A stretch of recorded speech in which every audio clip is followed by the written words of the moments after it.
um jornalista, Washington Novaes. Ele estava sendo entrevistado. E eu achei muito interessante a entrevista com ele, porque ele contou uma experiência que mostra como o poder, né, de influência de uma mensagem sobre um povo, uma nação. Ele conta que quando ele era muito jovem, estava estagiando num jornal de circulação nacional, e naquela época, muitas décadas atrás, ele estava participando de um processo de edição de jornal. Então o editor ele vai pegar todas as reportagens, ele vai montar a capa. Ele vai selecionar então aqueles temas que ele acredita serem os mais importantes, tá? E é evidente que ele tem algum propósito na hora de colocar na capa, vai dar o destaque. Então no passado era bem diferente, hoje é tudo pelo computador, mas no passado eram recortes, ampliava, imprimia, preparava a matriz então para depois tirar muitas cópias. E ele conta que aquele editor já muito experiente, com décadas já na carreira, trabalhando naquela área, e ele muito novo, estagiário, acabado de se formar. E quando chegou na hora de montar a capa, havia uma notícia muito chocante que chamou a atenção dele, e uma notícia assim, de menor destaque. A chocante é que um pai de família, num momento de crise, desemprego, de problemas de ordem financeira, de não ter mais perspectiva, não ter mais luz no final do túnel, tomou a triste e infeliz decisão de tirar a própria vida. Na época, provavelmente em São Paulo, se jogou de algum prédio, algum viaduto, e era uma reportagem muito impactante. E havia uma outra reportagem bem mais simples, de um acidente corriqueiro que acontece numa grande cidade. Chegou na hora de montar a capa do jornal, o editor experiente fez justamente o contrário daquele jovem estagiário faria. Ele pegou a notícia menos chocante e colocou na capa. E fez um destaque muito pequeno para aquele suicídio. E aí o jornalista ficou sem entender. Mas como que você vai dar um destaque grande para uma coisa tão pequena? Aí o jornalista experiente disse, você está começando mesmo, né? Eu já estou aqui há uns 30 anos fazendo isso. Todas as vezes que eu coloquei destaque como esse, de um pai que estava desesperado, que não tinha perspectiva, tá? E um pai de família que achou que a única solução seria tirar a própria vida, eu dava aquele destaque, bem grande. A chamada ali na capa do jornal. Passava semana seguinte, aparecia mais 5. O poder de influência, tá, que uma mensagem trazia sobre uma nação, no caso sobre uma grande cidade. E ele então começou a perceber que ele estava influenciando as pessoas pelos destaques que ele dava nos jornais. Nisso nós descobrimos, e tem muita gente que não percebeu, né? Jornal não informa, jornal forma. Cada notícia que é colocada ali tem um propósito de fazer a nossa cabeça. Quer seja politicamente, ideologicamente, todo mundo sabe disso. Tá? A gente precisa filtrar. E ali então, Washington Novaes, um jornalista muito famoso aqui no Brasil, ele aprendeu essa grande lição. Pena que nem todos os jornalistas são assim. Tem alguns que se a gente espremer, sai sangue, né? E os destaques são os piores e da pior forma possível. Era uma outra época, né, gente? Nós estamos falando de algumas décadas, 30, 40, 50 anos atrás. Se esse jornalista hoje tem uns 30 anos de carreira, volta lá atrás no tempo. Era um tempo que os jornais eram mais responsáveis ao passar as informações e as notícias. Mas isso me chama a atenção. O poder de influência que uma mensagem tem sobre uma nação, sobre um povo. Nesse tempo, meus queridos, eu já falei e vou hoje focar no 2º capítulo do profeta Ageu. O profeta Ageu ele foi levantado por Deus no ano 520 antes de Cristo, perdão. E no ano 538, 18 anos antes, o povo estava exilado. Eles estavam como escravos. Ciro o governador, o imperador, libertou esse povo para eles voltarem para a terra deles e reconstruírem a cidade. Nos 2 primeiros anos eles conseguiram fazer a fundação. Depois, uma mensagem foi surgindo, que não era o tempo de terminar o templo. Uma série de adversidades eles passaram a ter, crise financeira. E a fundação do templo foi feita. 16 anos, 1538, 538 antes de Cristo, vai descendo, 536 até 520. 16 anos, a fundação do templo, e o resto em ruína. Cada um corria atrás dos seus negócios, dos seus projetos, das suas prioridades. 16 anos. Eles sacrificavam em ruínas, porque só o altar foi levantado. As coisas de Deus foram colocadas em último lugar. E havia um dito que se tornou famoso: não é vindo o tempo ainda. Isso começava com a liderança, com os sacerdotes, e se espalhava por todo o povo. E ninguém, uma nação inteira, ninguém se levantou para dizer: gente, são 16 anos que esse prédio está abandonado, que a gente não reconstrói o templo. E naquela época, um templo abandonado revelava muita coisa. Porque vocês sabem que no Antigo Testamento o templo simbolizava a presença de Deus. Depois Jesus veio dizer, né, que é vinda a hora, já chegou, né, que não é nem em Jerusalém, em Gerizim, com a mulher samaritana, Jesus disse, mas eu procuro adoradores que adorem em espírito e verdade. Então desconectou de um lugar, no espaço, no tempo, físico, prédio, um local de adoração. Hoje Deus pode ser adorado em qualquer lugar. A gente pode ir ali naquele terreno que não tem nada e nos reunir a adorar a Deus, a presença de Deus vai ser a mesma. Mas naquela época não. Naquela época, a não construção do templo era um total abandono das coisas de Deus. E durante 16 anos, eles tinham esse discurso: não, gente, não é o tempo ainda. Trazendo para os dias de hoje, não é muito diferente. Porque estudando aqui com os irmãos, e foi entregue um material, depois quem, terminando o culto, leve para sua casa, tem um resumo do livro do profeta Ageu, e a aplicação para os dias de hoje. As duas coisas que eles diziam, e se tornou manchete naqueles dias, e foi o necessário para mover o coração das pessoas, e as pessoas, na sua consciência, ficarem tranquilas, e durante 16 anos abandonarem as coisas de Deus, colocarem Deus em último lugar. Duas desculpas que eles usavam, não muito diferente das nossas hoje. Eles não tinham tempo, e eles não tinham, que mais? Quem se lembra? O quê? Dinheiro. Eles não tinham dinheiro. Muitos textos mostram isso, está tudo resumidinho aí no que eu entreguei para o pessoal. Tempo e dinheiro, gente. Isso é novidade?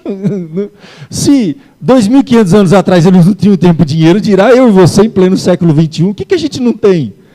Uma coisa ou outra, concordo. Eu já tive várias experiências de ter um pouquinho mais de dinheiro, mas não tinha tempo. Estava ralando, trabalhando 12 horas por dia, morando em São Paulo, né, cuidando de uma microempresa que me consumia tudo, prestando serviço, aquela loucura toda. Eu sei que é isso, eu não virei pastor já velho. Né? Eu tinha um pouquinho mais de dinheiro, em São Paulo eles pagam bem, sabe? Mas não tinha tempo. Aí eu não tinha tempo para dormir. 3 horas para ir de um lugar para outro, São Paulo, loucura viver aquilo lá. Entendeu? Deixava o filho numa escolinha, de manhãzinha, pegava à noite. Né? Ele já estava dormindo. Aí no outro dia, com ele dormindo, colocava ele lá, de manhãzinha, aí ele pegava dormindo. Que vida! Eu não tinha tempo, mas tinha um pouquinho de dinheiro. Comprei meu apartamentinho, meu carrinho, estava tocando a vida, mas não tinha.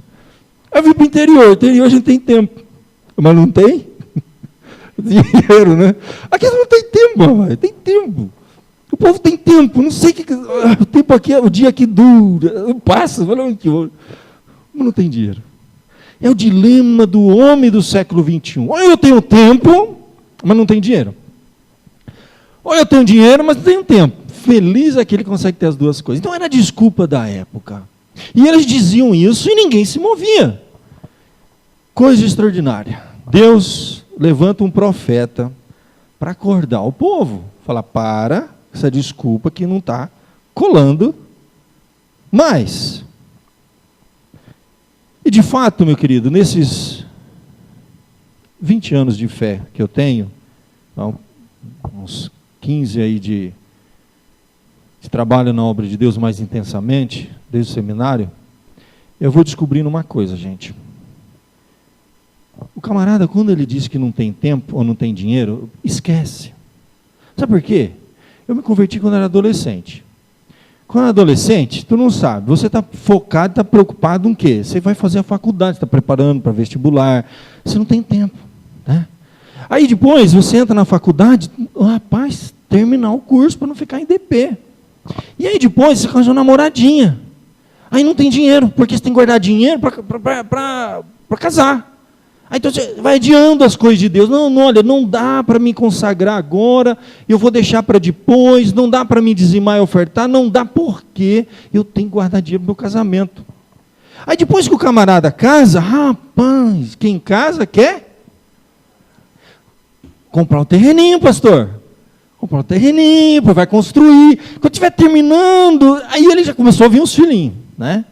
Aí é fralda, mas é fralda que não acaba mais. É dinheiro que vai, Deus me livre, quando trocar fralda, não aguentei. Troquei com a minha esposa uns fraldas assim, uns par de anos. Quando estava terminando, veio outro. Gente, passei metade da minha vida trocando fralda. E vai, né? Aí tem alergia, tem que ser aquela Pampers especial, sabe? Com gel, não sei da onde. Eles vão inventando o negócio, para ficar mais caro. E vai, o dinheiro vai. E aí, quando os filhos já da escola, rapaz, não dá, pastor, pelo amor de Deus, a escola está caro. Se você não quer deixar o filho no estado, depois ele não entra na faculdade, tem que pagar a escola. Então você vai fazer cursinho, vai pagar 10 anos de cursinho, fica o mesmo preço. Entendeu? Então, escola é caro. Saúde, vou ter que investir, pagar um planinho e tal. Não dá. Aí quando você pensa que vai dar tempo e dinheiro, os filhos estão entrando na faculdade. Pastor, quanto custa um filho na faculdade? Né? Depois ele tem que fazer vestibular, tem que levar, manter. Tá. Quando eles estiverem se formando, rapaz, eles já arranjaram uma mulher, um moço, vai casar, aí você já está preocupado com o casamento do filho. Depois, quando você for, menos percebe, o filho já está com neto. Rapaz, os netos gastam, porque você tem que ajudar. Aí não tem tempo cuidar dos netos. E depois vem os netos. Aí quando você menos percebe, os netos já estão crescendo, rapaz. E você está ficando velho. Você já está gastando um dinheiro com remédio, entendeu? Plano de saúde triplica, viu, gente? Eu, quando fui virando 30, 40, vai dobrando lá o negócio, entendeu? Vai dobrando. Rapaz, tudo é caro. Quando você vê, você já está velho, entendeu? Gastando um dinheiro com remédio, que é aquela bandeja cheia de remédio, entendeu? Já pagando plano funerário, morreu. Não deu tempo. Não, a vida inteira o cara vai... Fala a verdade, entendeu? Eu passei a minha vida falando que eu não tinha tempo nem dinheiro. Vai preparando, gente. Isso aí vai acontecer. Vai acontecer tudo isso aí. É para pior, viu? Eu fiz um resumão aqui. Bom preparar. Eu não falei de carro, eu não falei um monte de coisa. Entendeu? Seguro. E o carro bate, o ladrão rouba. Isso aí, se tudo é certo. A melhor das hipóteses. Se seu filho casar e der certo o casamento, vou voltar a morar com você. Na melhor das hipóteses, se tudo der certo, você não vai ter nem tempo, nem dinheiro. Nunca. Para as coisas de Deus. Então, meu irmão, não adianta. O cara é adolescente, ele vai achar tempo. Ele está se preparando para vestibular, ele vai achar tempo. Ele começou a ganhar o dinheirinho dele, eu quero honrar a Deus com as primícias de toda a minha renda. Ou ele toma uma decisão, quando ele é jovem... Aprendi isso com 19 anos, quando me converti, sentei com um pastor e ele explicou para mim, assim, assim, assim, meu irmão. Você faz agora, você vai fazer nunca. Toma decisão na tua vida. Em nome de Jesus, eu falei, Senhor, me ajude. Eu lembro que eu dei meu primeiro dízimo de R$100. Eu era projetista, fazia uns desenhos, faz tempo, viu, gente? Ganhei R$100.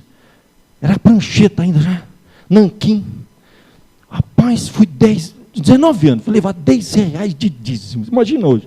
Bom, o salário mínimo era R$70 na época, eu lembro. Era um salário mínimo e meio, um molecão de 19 anos, entendeu? Dei lá R$10 de dízimo. No segundo mês, apareceu mais uns projetinhos. Tá, 200. R$20, já estou quase com 3 salários já, né? No terceiro mês, em nome de Jesus, não estou mentindo, não é história, isso aconteceu comigo. No terceiro mês, R$300. Aí eu falei, nossa, agora a coisa funciona. Agora vai deslocar. Já quero contratar uns funcionários, né? Já que a coisa cresceu, o olho cresceu, entendeu? Trocar de carro, entendeu? Aí Deus me ensinou uma lição. Naquele mês fechou 100 de novo. Não, filho, vai devagar, você não está entendendo. Não é negócio. Fidelidade. Nunca esqueço disso. O meu terceiro dízimo foi uma glória, o quarto foi uma humilhação. Voltou para os R$10 de novo. Ninguém sabia, era eu e Deus só. Não contava para ninguém esse negócio. Hoje eu posso contar, né? Eu lá com o envelopinho triste, 10 conto de novo, velho. 3 meses atrás eu dei 10. Voltou. Aprendi muita coisa. Neófito. Passei a ler a Bíblia, estudar. Fui para o seminário. E hoje entendo que o negócio é complicado. Véio. Não tem tempo. Não tem dinheiro. É a desculpa eterna. E o século XXI, então, nem se fala, gente. Nós, cidadãos do século XXI, não vamos ter tempo e não vamos ter dinheiro para Deus enquanto não tomarmos uma decisão. Lá no profeta Ageu, capítulo 1, que a gente já viu, ficou claro o negócio. Falei domingo passado, domingo de manhã. Resumido aqui em 1 minuto, vai. Para quem não ouviu. Lê o primeiro capítulo, lê o resuminho que eu imprimi, que é a coisa mais clara do mundo. Eles diziam para todo mundo, gente, não é o tempo de edificar o templo. Aí Deus mandou um profeta, escuta, 16 anos passou, o templo de Deus está em ruína, e cada um morando numa casa apainelada. Aí usa um termo estranho, apainelado, fui pesquisar, painel, que é tudo, sabe painel assim, que é um monte de coisa, não faltava nada, as casas todas arrumadinhas, durante 16 anos, todo o dinheiro que eles receberam, eles não honraram a Deus, investiram na sua carreira, nos seus projetos, nas suas casas, casas apaineladas. E a casa de Deus em ruína revelava o coração deles. Aí Deus então dá uma chamada, mostra o caminho, e Deus mexe no coração deles, termina o capítulo 1, lê com calma na sua casa, o povo de Deus se mobilizou. A Bíblia diz que, começados os líderes, o Senhor despertou o espírito de Zorobabel, último versículo lá de capítulo 1, e de Salatiel, então começou o governador de Judá, do sacerdote, e aí influenciou de novo, poder de influência que tem uma mensagem. Se o líder não está dando dízimo, se a liderança não está se consagrando, esquece, velho. Eu sempre ouvi isso aí, o pastor sentou, a igreja deita. Isso aí eu aprendi. E é verdade, né? A influência. Mas ali foi positiva. Eles se despertaram, começaram a construir o templo. Vamos, todo mundo construir o templo. Vamos construir o templo. Aí Deus fala, primeira etapa, mais superficial, resolvido. Caiu a ficha, tempo, dinheiro, a gente dá um jeito. Caiu a ficha, agora vamos para o segundo nível. Mais profundo. Vamos tratar do coração agora. Porque uma coisa o camarada não vem na igreja, né? Nem dá o dízimo. Porque aí acho que eu já vim na igreja, bati meu cartão, dei meu dízimo, pastor, tchau. Vida, tocar para frente. Não, filho, aí que Deus começa a obra. A primeira parte é começar, o camarada não está nem nessa ainda, ô filho, pera, você está no AIO1, alfabetização ainda. O camarada vem um domingo, falta 5. Quando der, não tem churrasquinho hoje, não tem nada para fazer, hoje não tem jogo, não tem final, não tem nada. Fazer o quê? Vamos ouvir aquele pastor falar. Meu irmão, quebrou essa barreira, a turma, vamos construir o templo, vamos colocar Deus em primeiro lugar, reino do céu, a sua justiça, as demais coisas serão acrescentadas em nome de Jesus, amém. Segundo capítulo, o que vai acontecer no segundo capítulo? Deus vai descer um nível mais profundo. Ele vai falar de algumas coisas mais profundas do coração. Deus não quer só a nossa presença física e o nosso dinheiro. Deus quer o nosso coração. A primeira barreira a gente precisa trabalhar. Se não passou dessa ainda, filho, começa de novo. Agora, se já passou essa barreira, você quer realmente ter consagração a Deus, você quer se dedicar ao Senhor, à sua causa, quer ser instrumento nas mãos dele, em todos os sentidos e aspectos, você quer que a sua família seja um instrumento, luz, para iluminar o caminho de outros, ser bênção na casa de Deus e ser abençoado nela, evidentemente, vai para o segundo nível agora. Segundo capítulo, desce um pouquinho. No segundo ano do rei Dario, no 7º mês, ao 21º mês, veio a palavra do Senhor por intermédio do profeta Ageu, dizendo, fala agora Zorobabel, sempre começa lá, Zorobabel, Salatiel e todo o povo. Vai vendo, o governador, o sacerdote, e desce para o povo. Aí, ele vai trazer 3 coisas que eu acho importantes, tá? Para quem já superou a primeira barreira e quer realmente ter uma vida de dedicação e consagração a Deus. Então, os 3 pontos que eu coloco aqui para a gente fechar a noite e fechar o livro, tá? Já falamos desse resuminho, papapá. Vamos lá. Aqui, ó, volta. Deus vai dizer o seguinte: primeira coisa que você tem que saber, vocês precisam saber, o que vai nos encorajar para nos dedicarmos à obra de Deus, primeiro encorajamento que nós vamos ter é a própria presença de Deus. A presença de Deus aqui é o maior encorajamento que eles podiam ter para fazer a obra. É interessante que ele vai dizer exatamente assim na sua palavra. Eu vou ler aqui, você acompanha aí no telão, que dá para a gente acompanhar. Ele chama todo mundo e diz: "Sê forte, Zorobabel", diz o Senhor, "e sê forte, Josué, filho de Josadaque, o sumo sacerdote, e tu e todo o povo da terra, sê forte". Ele falou 3 vezes. O governo humano, as autoridades, o governo espiritual, o sacerdote, o povo. 3 vezes ele vai dizer: sê forte, sê forte, sê forte. Diz o Senhor: e trabalhai. É gente que quer se consagrar. É gente que colocar a Deus em primeiro lugar. Teu reino é tua justiça. Buscar em primeiro lugar. E as demais coisas. Você quer fazer isso? Você quer experimentar isso? Então seja forte. Porque a luta é grande, os desafios são muitos. Se a gente tiver uma visão panorâmica do livro, quantos desafios eles irão enfrentar? Oposição dos samaritanos, muitas vezes os governos que dominavam, que atrapalhavam o desenvolvimento da obra. Ser forte e trabalhe. Mas ele completa de jeito maravilhoso: porque eu sou convosco. A minha convicção e a esperança que eu tenho de que ao me dedicar à obra de Deus, as coisas vão acontecer, porque Deus está comigo. Porque se Ele não estiver comigo, isso aqui não é um projeto humano, isso aqui não é uma ONG, isso aqui, meu querido, é obra de Deus. O Senhor do universo que planta na terra a sua semente e chama pessoas como eu e você, pecadores imperfeitos, cheios de problemas e de desculpas, e diz assim: minha obra vai ser feita através da sua vida. Quando eu olho o desafio que é ser um instrumento de Deus aqui na terra, não precisa ser pastor não, viu gente? Olha, pastor, aí a coisa complica, vai ficando formalidade, não é tudo que eu posso postar no Facebook, tudo falar, não é tudo para fazer. Meu irmão, você é instrumento de Deus. Ele falava para as autoridades eclesiásticas, civis e para o povo. Mesma palavra. Cada um tem o seu dom e cada um vai ser usado de uma forma. Eu me lembro que quando eu era um jovem convertido ao evangelho, rapaz, era mais fácil evangelizar. Porque quando eu vou evangelizar uma pessoa, você é pastor? Não, você quer que eu vou para a sua igreja, para dar dízimo, para trabalhar lá? Eu falei, com certeza eu quero que você vá para a igreja. Mas antes você vai para o Senhor Jesus, conhecer o evangelho? Mas não tem como tirar isso da cabeça deles, gente. Complica demais. Eu nem falo que eu sou pastor às vezes. Eles vão descobrir lá na frente. Deus usa você lá onde você vive. Qual o seu ambiente de trabalho? Onde você está? Ser forte e corajoso, porque Deus vai ser com você lá. Às vezes é dentro de casa. Eu falei hoje de manhã, brinquei, eu não vou usar as mesmas brincadeiras aqui, não. Meu irmão, o lugar mais difícil do mundo de ser crente. Onde é? Em casa. Eu não vou dizer porquê, já contei, né? As piadinhas aqui. Porque quem é novo não assusta, viu, jeito? Olha, perde a amizade, mas não perde a piada. Eu gosto de brincar, mas tem coisa que não dá para brincar, coisa é séria. Lá dentro o negócio é complicado.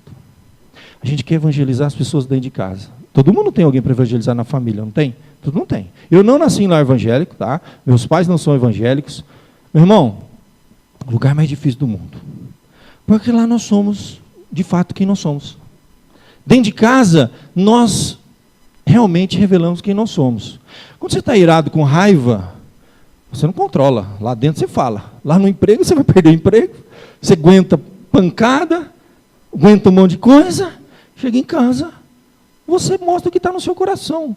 De fato, o lar é um espaço que a gente tem que abrir o coração e compartilhar as nossas necessidades, as nossas dificuldades. Com quem que a gente vai se abrir? É lá dentro, com a família. Mas às vezes do jeito errado. O fato é, o lugar mais difícil, às vezes, é dentro de casa, da gente fazer a obra. Mas são vários aspectos. A obra tem que ser feita lá no ambiente de trabalho comum, social que a gente tem. A obra tem que ser feita dentro da nossa casa. E a obra tem que ser feita na causa de Deus também. Às vezes, de um modo formal, você tendo um cargo, uma atividade, às vezes não. A sua presença é importante. A sua ausência, acredite, influencia as pessoas. Entristece o coração de algumas. A sua participação, a sua consagração influencia positivamente as pessoas. Quando Zorobabel e Salatiel começaram a se movimentar, Deus despertou o espírito deles primeiro, tá? Está lá no primeiro capítulo. O povo se despertou. Você que está mais tempo de fé, você que tem experiência, você não sabe o poder de influência que você tem sobre os jovens, sobre os novos crentes. Todos nós temos, gente. E é um desafio muito grande. Por isso que eu tento ser sincero, transparente, até escandaliza as pessoas. Em casa eu já brinco com meus filhos, mas leva a sério o negócio. Vai escovar o dente. Aí não vai. Filho, vem cá. Ó. Mostra os exemplos ruins. Nós não podemos esconder, colocar um filho na redoma. Coisa de criança. Eu lembro que os filhos pequenininhos, queria ensinar eles a escovar o dente. Aí eu lembrei que eu também não escovava o dente. E uma vez eu peguei uma baita de uma cárie, mas naquela época que eles colocavam aquele amálgama, sabe aquele negócio, né? Aí eu abri o meu dentão assim, mostrei, olha o que vai acontecer se você não escovar o dente. Aquele ferrão brilhando, assim, eu falei, rapaz, derreteu o negócio, queimou lá. Assim, ele, rapaz, mas escovar o dente, sangrava a gengiva. Tem dentista aqui, ó, uma boa ideia. Você tem exemplo ruim? Usa. Eu gostei desses dias. Esses dias eu falei sobre os desafios de um casamento com um não cristão. Aí uma irmã da igreja escreveu embaixo, é isso mesmo, pastor. Eu sei o que é isso. E eu falo para os meus filhos que se eles forem casar com um não cristão, eles vão enfrentar os mesmos problemas que eu estou enfrentando hoje. Então, às vezes, até o exemplo negativo, a experiência difícil que a pessoa passa, tem que transferir. Isso tem um poder de influência tremendo. Tá? Então, meus queridos, aconteça o que acontecer, ser forte, corajoso e trabalhar, porque Deus é com você, diz o Senhor. E Ele continua, Ele lembra da aliança que Deus fez, Deus tem um pacto com a gente. Não é um relacionamento superficial, é um relacionamento selado num pacto. Deus não volta atrás da sua aliança, Deus é um Deus de promessas, e Ele lembra do Egito, gente, está voltando lá os descendentes. E Ele diz assim, o meu Espírito habita no meio de vós, não temais. Então, primeiro de tudo, querido, a presença de Deus, a habitação de Deus conosco, nada nos encoraja mais do que isso. Começa a trabalhar na obra de Deus. O povo ouve essa palavra de encorajamento. Segunda palavra de encorajamento que o povo vai receber agora. As promessas de Deus. Sim, nós precisamos conhecer as promessas de Deus. Olha, um cristão que não conhece a Bíblia, um cristão que não conhece as promessas de Deus, ele não tem aonde se consolar, ele não tem aonde ter esperança, ele não tem como renovar suas esperanças nas promessas de Deus, na palavra dele. Ele vai dizer assim, assim diz o Senhor dos Exércitos, ainda uma vez, dentro em pouco, farei abalar o céu, a terra, o mar e a terra seca. Farei abalar todas as nações, e as coisas preciosas de todas as nações virão, e encherei de glória esta casa, diz o Senhor dos Exércitos. Aqui acontece uma coisa muito interessante.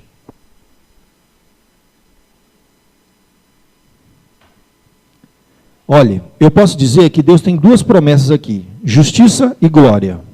Justiça e glória. Eles estavam vivendo cercados e oprimidos por muita injustiça. É muito diferente da gente? Você liga a televisão, você só vê injustiça, uma atrás da outra.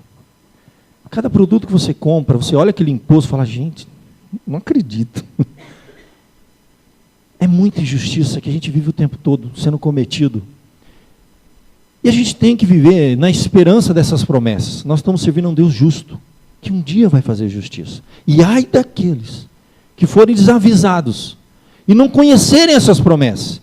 Todas as vezes aqui, ele vai falar, e é uma coisa interessante, quando a gente lê profetas do Antigo Testamento, a gente tem que ter uma coisa, existe uma profecia recente, para aquele momento que eles estavam vivendo, mas ela geralmente faz alusão a questões futuras. Você vai ver muito isso na Bíblia. Eu confesso, ler o Antigo Testamento, ler profecia, não é uma coisa tão simples.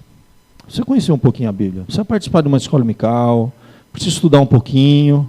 Você vai ler o profeta Isaías, você tem lá um verbo que não existe, só existe lá.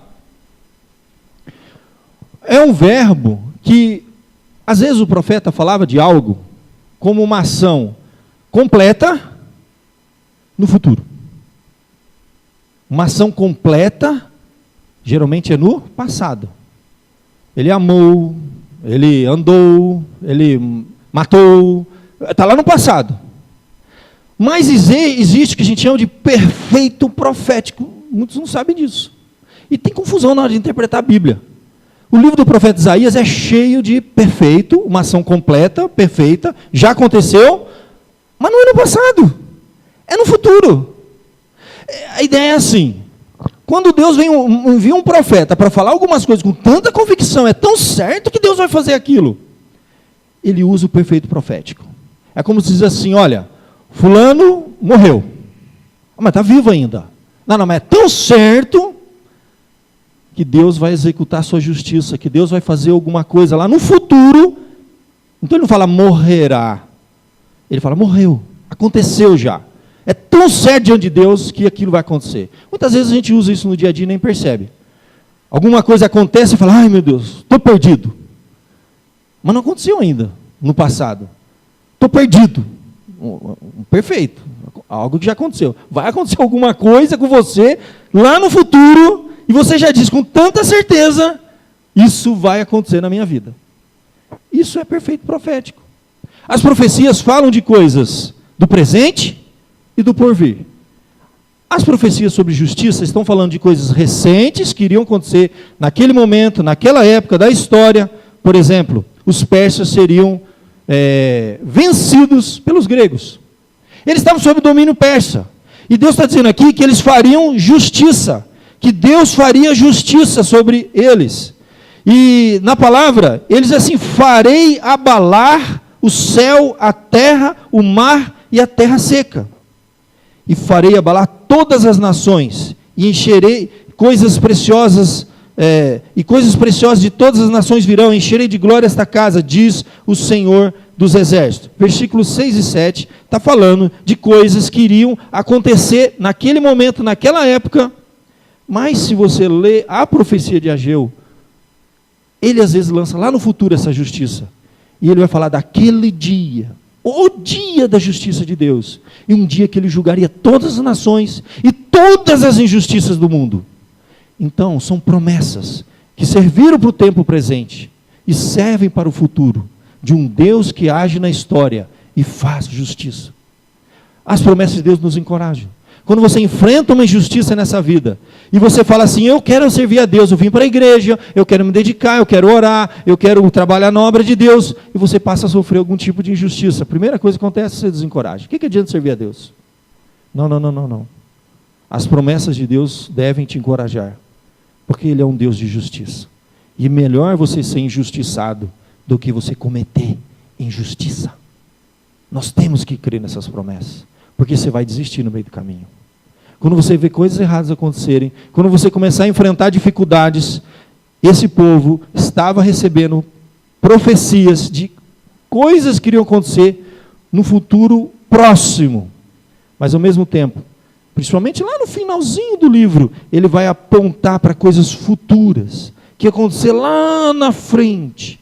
A justiça de Deus que iria abalar o céu e a terra. Derrubarei os tronos dos reinos, destruirei a força dos reinos das nações, destruirei o carro em que eles andam, o cavalo, o cavaleiro, naquele dia, diz o Senhor dos Exércitos.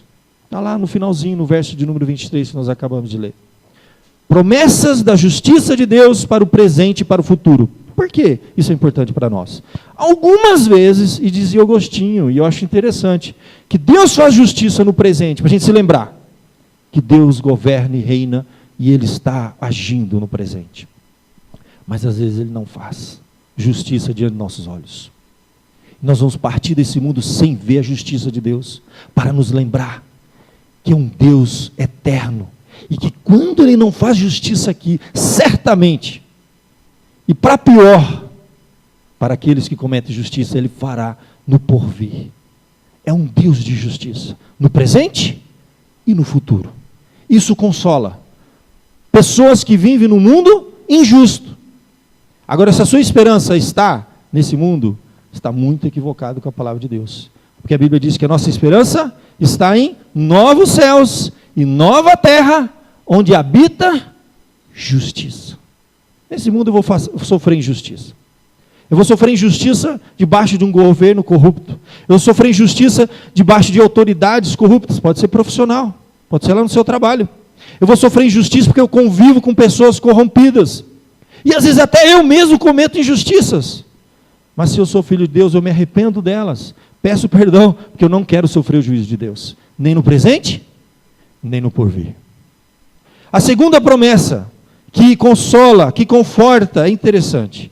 Ele diz sobre a causa da glória da casa de Deus. É aqui que vai ter aquele texto famoso. Minha é a prata, meu é o ouro, diz o Senhor dos Exércitos. A glória desta última casa será maior do que a da primeira, diz o Senhor dos Exércitos. E neste lugar darei a paz, diz o Senhor dos Exércitos. É quase unânime quando a gente vai fazer um estudo sobre isso, nessa perspectiva das profecias de coisas presentes, um futuro muito próximo e um futuro muito lá na frente. O que acontece aqui, se você observar no capítulo 2, verso de número 3, ele diz: quem dentre vós que tenha sobrevivido contemplou esta casa na sua primeira glória? E como vedes agora? Não é ela como nada aos vossos olhos? Diz a história que havia muitos idosos, anciões, que tinham visto a glória da primeira casa antes do exército entrar, derrubar, destruir e eles serem exilados. E era uma coisa suntuosa, gente. Foi na época de Salomão. O templo que ele fez, a glória que era aquilo ali. Gente, diz que só no Santo dos Santos, naquele lugarzinho que eles faziam o sacrifício e levavam sangue lá, era coberto com cerca de 600 talentos de ouro. Para você ter uma ideia, cada talento de ouro tem cerca de 34 quilos. Portanto, são mais de 20 mil quilos de ouro puro, revestindo todos os santos dos santos. Assim, meus queridos, nós tínhamos então uma glória, uma suntuosidade que expressava, de uma maneira simbólica, mas expressava a glória de Deus. E os antigos que viram aquele templo, realmente eles estavam assim, desanimados. E esse desânimo estava sendo transferido para os jovens, para aqueles que estavam entusiasmados, tentando reconstruir o templo. E nesse tempo, então, Deus, através de Ageu, anima o povo e traz esta palavra, esse desafio para eles, dizendo que a glória do segundo templo seria maior. Mas aqui nessa perspectiva de uma profecia que faz alusão a questões que irão acontecer logo em seguida, né, um futuro próximo, mas também um futuro distante. Nesse futuro distante, todos nós sabemos que a glória que era representada ali do templo iria se encarnar. A palavra de Deus nos diz que na plenitude dos tempos, no tempo de Deus, lá na frente, o Verbo se fez carne e vimos a sua glória como a glória do unigênito do Pai. A glória que o próprio Senhor Jesus, o Filho de Deus encarnado, ele estava ali não agora representando, mas era o próprio Deus encarnado. Quem vê a mim, vê o Pai. A alusão é muito propícia e pelas interpretações que nós fazemos da palavra de Deus, ela nos leva certamente à pessoa de Jesus, à sua glória e ao que ele representava. Então, meus queridos, nós temos aqui uma experiência no tempo do profeta Ageu, o encorajamento que Deus estava trazendo para eles e fazendo uma alusão a questões futuras, que é uma glória que seria revelada no tempo de Deus, na hora certa. Então veja que, primeiramente, a palavra de Deus nos mostra que a presença de Deus encoraja, houve um encorajamento para aquele povo. A promessa de Deus encoraja. E por fim agora, a santidade. Era algo que Deus exigia e que iria trazer realmente uma força para a obra de Deus, para o trabalho que estava sendo feito. A santidade de Deus encoraja. Verso de número 14 nós lemos: então prosseguiu Ageu: assim é este povo, e assim esta nação perante mim, diz o Senhor.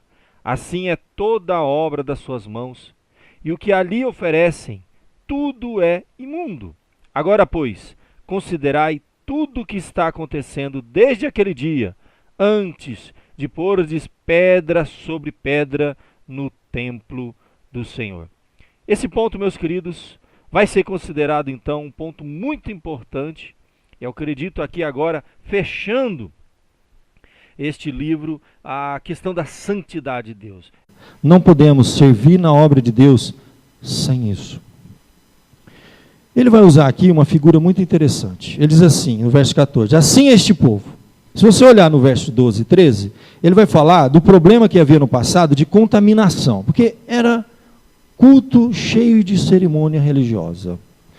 E havia naquela época uma situação assim, se você, por exemplo, aproximasse uma distância de uma pessoa deitada, uma distância, 1,80 m, 70 m, de uma pessoa morta, você estava cerimonialmente impuro. Você não poderia ir no templo. Você não poderia fazer nada. Você tinha que cumprir uma série de rituais para se despurificar. Isso tudo simbolismo de santidade, tudo bem.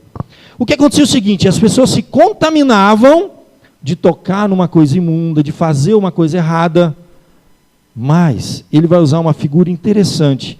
Quando ele diz no verso 11 assim, pergunta agora ao sacerdote. Aí o povo vai perguntar, se alguém leva a carne santa na olha de sua veste, e ela vier a tocar o pão, ou no cozinhado, no vinho, no azeite, ficará isso santo? Eles vão dizer, não.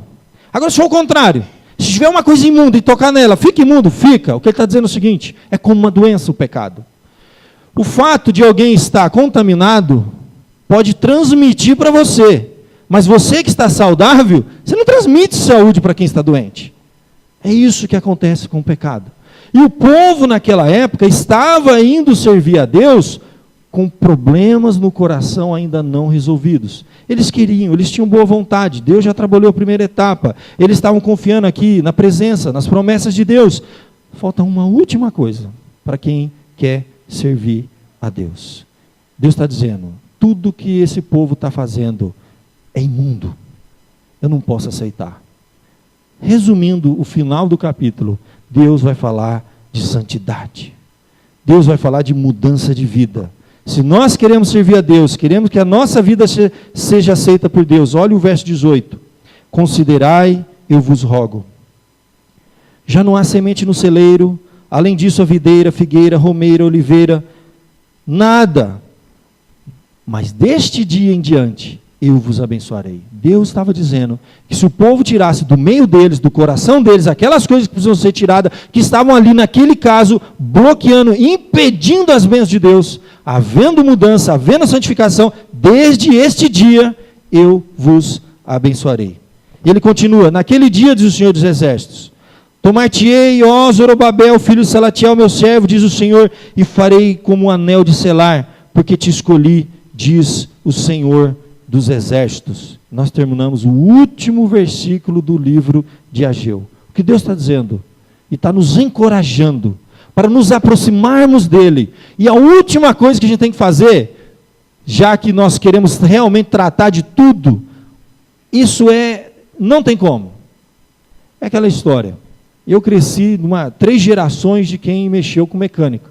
Meu avô trabalhou em fábricas em São Paulo, ele montava, construía, bolava, fazia. Meu pai trabalhou com mecânica e eu cheguei a começar a cursar isso. Trabalhava com projetos nessa área.